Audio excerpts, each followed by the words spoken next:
Some Americans out there would rule out the possibility of a major conflict with Russia.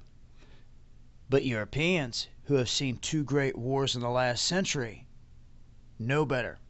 And if people are not paying attention to what's happening right now, they need to. We have just witnessed Russia make two key moves. One, pulling out of the petrodollar, and two, shutting off the supply 60% of this energy going through Ukraine. This has caused a stir, although Obama and Ukraine don't want to say a word about it. They'll come out and talk about cyber war. I want you to see what other countries are doing because this is very real.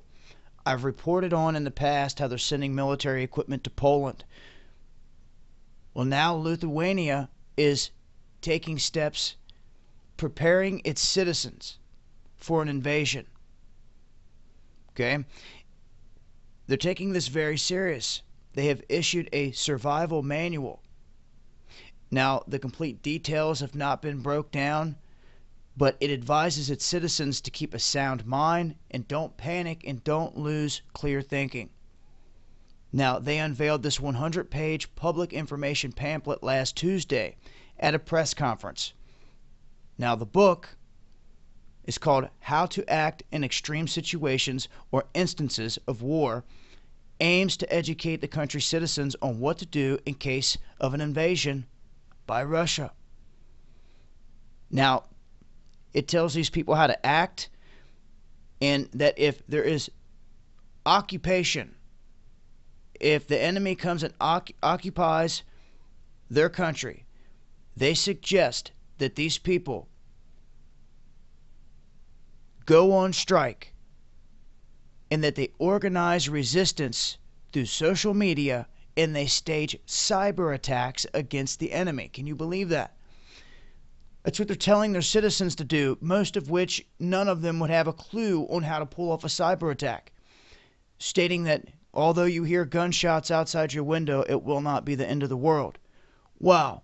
When you look out your window and you see this or this, yes, it just might be close to the end of the world when they start turning their weapons on you. Okay? This is real. They're ramping up big time here. Now, I also just showed how Ukraine made a huge move in mobilizing 50,000 troops.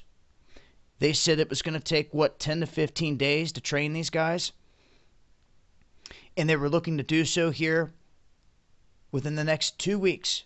That puts it out to this next month being very key. Well, we look over to Poland, who has also been calling up reservists for the first time since World War II. And they're being called up by the thousands, not to prepare for the possibility of just a spillover, but all-out military confrontation with Russia. At least 7,000 reservists have been recalled. And they have immediate exercises lined up lasting between 10 and 30 days. So there you go, putting it out. This month is critical. They are ramping up after the moves that Putin just made, and they are training soldiers. They are drafting soldiers up. They have already put the equipment in place, so now they just got to train them. And once they're trained, they're not just going to sit around. They're going to make their move. So, in my opinion, by springtime, man, if it isn't popping off full-blown, people better hope a break in the weather change things, because this whole energy crisis, if they don't find a way around it here in this tension, it's going to be a war. I don't know what else to say. No other time before have we seen this type of activity. Yes, throughout the past few years, there's always been tension. There's been these rumors of war and these threats, big headlines, people talking about Russia can do this, Russia has these weapons, and there's always this thing on the world stage, this tension between the United States and Russia. There always has to be an enemy out there propped up, or the illusion just don't work.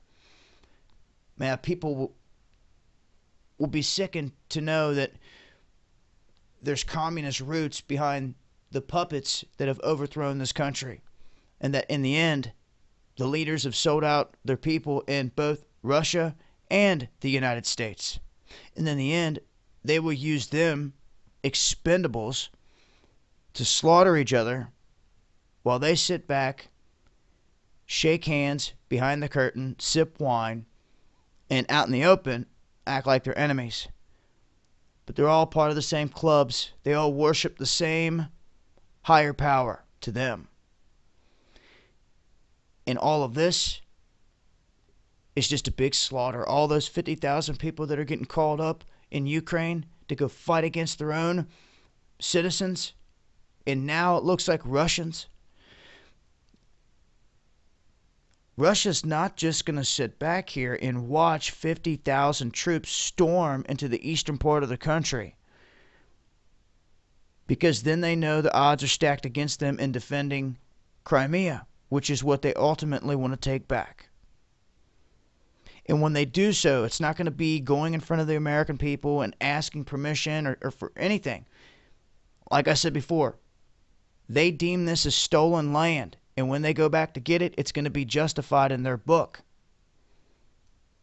Although they've came in and overthrown the whole country of Ukraine.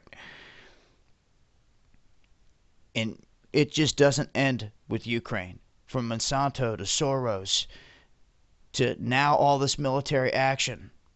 The drafting up of 50,000. And now other countries, as you can see here, Poland, drafting up people. Lithuania dropping survival manuals on its people. And don't forget, the billboards in Russia show the Russian flag going all the way past Kiev. Broadcasting their end goal. And to be honest with you, I think Russia, if they make this push, I think that they will plow.